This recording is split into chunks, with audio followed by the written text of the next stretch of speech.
Okay, tonight's story is The Nightingale. In China, there once lived an emperor in the most beautiful palace in the world. It was built entirely of the finest porcelain and was so delicate and costly that it could be touched only with great care. Around the palace were the most splendid gardens full of rare flowers. The prettiest ones had silver bells tied to them so that they tinkled whenever anyone passed. The gardens were so large, and the gardener himself could not say where they ended, but those who traveled knew that at the edge of the gardens there was a cool forest that sloped down to the deep blue sea. And in this forest there lived a nightingale. The nightingale sang so beautifully that the poor fishermen, who worked hard casting their nets every minute of the day, stopped to listen. Hearing the nightingale's song somehow made their hearts lighter. People from all over the world came to see the emperor's city with its beautiful porcelain palace and magnificent gardens. But on hearing the nightingale, they said, "This is the best of all." When they returned home, they spoke of what they had seen. Some even wrote books celebrating the beauty of the palace and the gardens. But their highest praise went to the nightingale. These books were read by people who lived all over the world. And one day, the emperor was given one. He read of the beauty of his city and of his exquisite porcelain palace and remarkable gardens, and he smiled and nodded. Then he read, "Yet of all these things, the nightingale is the most beautiful of all." "What?" the emperor cried. "I have never heard of this nightingale. Is there such a bird in my kingdom? Why was I not told of it before?" But none of the emperor's lords or ladies or courtiers had heard of the nightingale either. "I must have the nightingale appear before me this very evening," said the emperor, and he sent his most trusted courier to find the nightingale and bid her to come to the palace at once. The courier searched the palace. He looked down every hall and passageway, upstairs and downstairs, until he was quite out of breath. He asked everyone he met about the nightingale, but no one knew anything about the bird. At last the courier came upon a kitchen maid who said, "The nightingale, oh yes, I know her well.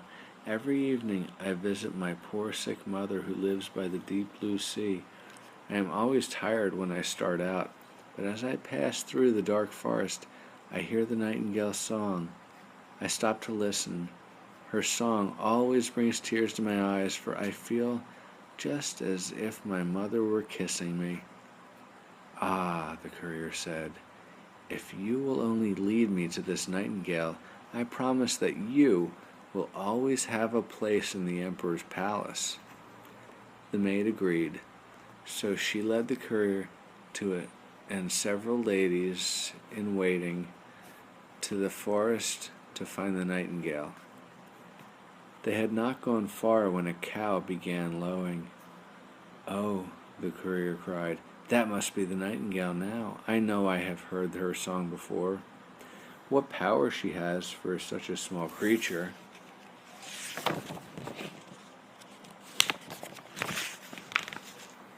The kitchen maid laughed. "That is not the nightingale," she replied. "That is only a cow. We have a long way to go yet." Then they passed some frogs croaking in the marsh. "How lovely!" cried the courier. "Why, her song sounds almost like church bells." "No," said the kitchen maid, "those are only frogs, but we don't have long to wait now." Just then the nightingale began to sing. "Listen," the kitchen maid whispered, pointing to a small gray bird perched on a branch. "There she is." "Indeed," the ladies in waiting all cried. "She's a plain little thing, isn't she? We never imagined she would look like that." "Oh, Nightingale," the kitchen maid called, "our great emperor wishes you to sing for him." "With pleasure," the nightingale said, and she began to sing the loveliest song imaginable. "It sounds like tiny bells of glass," the courier exclaimed.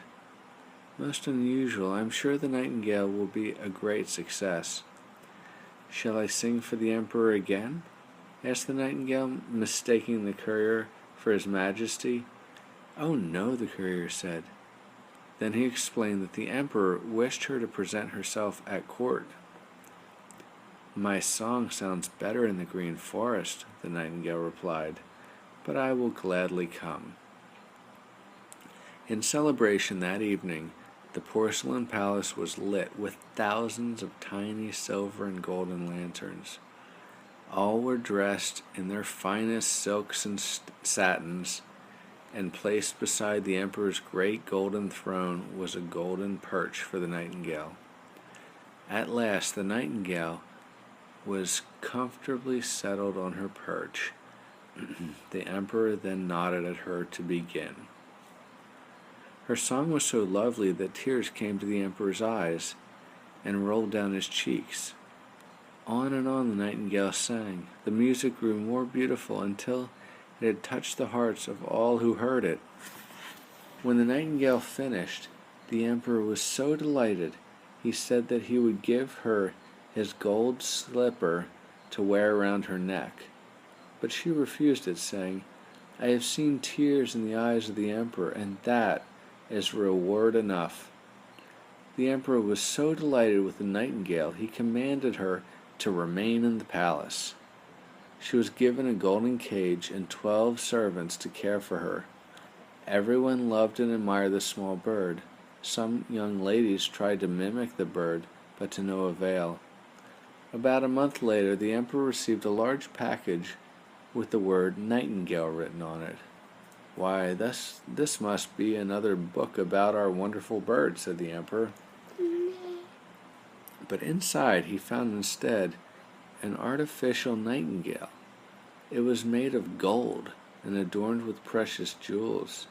Around its neck was a golden ribbon that said, "The Emperor of Japan's nightingale is nothing compared to that of the Emperor of China."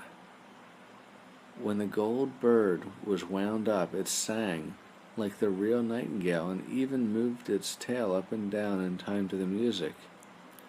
When the couriers saw the gold nightingale, they were very excited. "How beautiful it is!" they cried, and they insisted that the two nightingales sing together. But the two did not sing well together, for the gold bird could sing only the same waltz over and over again, while the real nightingale sang her notes in her own natural way. Then the artificial nightingale was wound up and made to sing alone. Its singing was so perfectly regular, and it was certainly much prettier to look at than the real nightingale. 30 times the couriers listened to the gold nightingale sing its song, and if the emperor hadn't stopped them, they gladly would have listened to it a dozen times more. The emperor explained that the real nightingale must also be allowed to sing, but when the couriers went to summon the nightingale, they found that she was gone. She had flown out the window back to her home in the forest. "What an ungrateful bird!" they cried. And so the emperor banished the nightingale from his kingdom. What nightingale? The real one said she can't come back to his kingdom. The artificial nightingale took her place in the golden cage beside the emperor's bed and was given his gold slipper to wear around its neck. A year passed. Every night the court gathered to hear the gold nightingale sing. By this time they knew every note of its song by heart, and that made them enjoy listening to it even more. One evening, as the artificial nightingale sang for the emperor in his bed, there was a strange snapping sound. All the gears inside the bird started whirring, and the music came to a stop. The best doctors in the kingdom were called, but they could not fix the bird. At last the emperor sent for the imperial watchmaker. He examined the artificial nightingale carefully and finally got it working again. However, he said that the mechanism was quite worn out and must be treated with care. This caused great sorrow at the court, for now the gold nightingale could be wound up to sing only once a year. 5 years passed in this way, and then a great grief came upon the kingdom. The emperor became ill and was not expected to live much longer. The people were saddened, for they truly loved their emperor, but there was nothing they could do to help him. They were sure that the old emperor would not live through the week, and so a new emperor was chosen to replace him. In his room the emperor lay cold and pale on his golden bed. The silvery moon shone on him through the open window, and beside him the gold nightingale sat silent on its golden cage. In its golden cage. The dead emperor. He's very old. The emperor felt a strange weight on his chest, and he could scarcely breathe. When he opened his eyes, he saw death staring at him. All around him he seemed to hear the murmuring of many voices, and when he peered into the shadows, he saw all kinds of unfamiliar faces. Some of them were ugly, some were very beautiful. These were the emperor's good and bad deeds, staring at him in the face. "Remember," they seemed to whisper, "remember."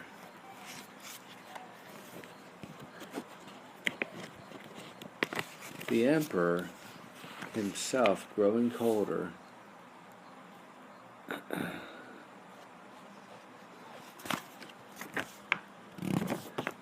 The emperor felt himself growing colder. He longed suddenly to hear music that would drown out all the strange voices. He turned to the golden nightingale sitting in its cage. "Please sing," he begged it. "I have given you a cage of gold and my own gold slipper to wear around your neck. Please sing to me." But of course there was no one to wind the mechanical bird, so it remained silent. Death stared with great, hollow eyes at the emperor. The room was terribly still. Suddenly, a burst of music came through the open window. The real nightingale was perched on a branch outside. She had heard about the emperor's illness and had come to sing for him. The real nightingale back in the forest? That was banished, right. She sang of summer days when the trees are green and fragrant and flowers bloom all around. She sang of golden mornings and quiet evenings when the shadows in the forest are blue and still. As she sang, the emperor felt the weight on his chest lighten and the blood stir in his veins. Even cold death could not keep from listening to her song, and begged her to go on, saying, "Sing, little nightingale, sing." So she sang of quiet gardens where roses bloom and the grass is covered by the dew of tears. Her song was so lovely it made Death himself grow weary and long to rest in the quiet of his own garden. At last, with a sigh, Death slipped out the window in a cloud of cold gray mist. Thank you, Nightingale," the emperor cried. "I banished you from my kingdom once, yet you came and sang to me and saved my life with your song. How can I ever repay you?" You have already rewarded me," said the nightingale, "when I saw tears in your eyes the first time I sang for you." "You must stay with me always now," the emperor then said. "I will break the gold nightingale into 1,000 pieces. I will give you a new golden cage and my gold slipper, and you shall sing only when it pleases you." "No," the nightingale replied. "The gold bird did all it could. Keep it here with you. I cannot be happy living in a palace. But do not worry. I will come each evening and sing outside your window. I will sing of happy things and sad things too. In my song you will hear of great lords and poor fishermen, proud young ladies and tired old washerwomen, all the good and evil of your kingdom, and my song will refresh you and make you think too. I only ask that you keep my visits a secret and never let anyone know that you have a little bird who tells you everything." Then the nightingale sang to the emperor again, and he fell into a deep, refreshing sleep. When he awoke, the sun was shining, and he felt strong and well. His servants came to his door to look in at their dead emperor. Imagine how surprised they were when they saw him walk toward them and say, "Good morning." That's the end. How'd you like that one, boys? I think it was a very good book. Me too. I liked how the song was so nice. Me too. And I sort of almost felt like it was singing to me. Me too. Go on. Me too. Me too. You agree with your big brother? You felt like the And nightingale. I could almost see hear it like singing to me. And it goes like, me too. Okay, boys. Ready? You guys can try to sing like the nightingale, and then I'll play it for you.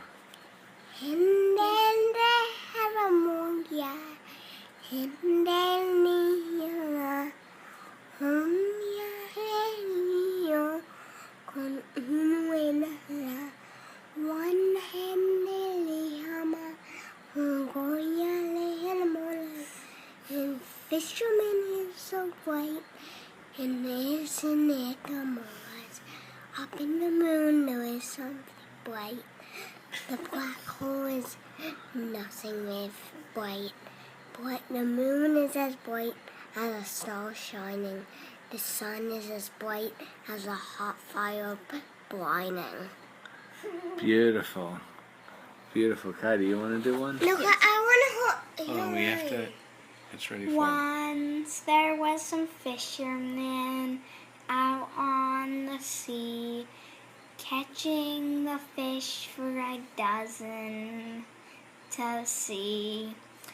Once there was a fisherman, once upon a time, there was an astronaut that blasted up onto the moon. Once there was a fisherman catching fish to sell. Once there was an astronaut who blasted up to the moon. Can I say it again? Beautiful nightingales. No,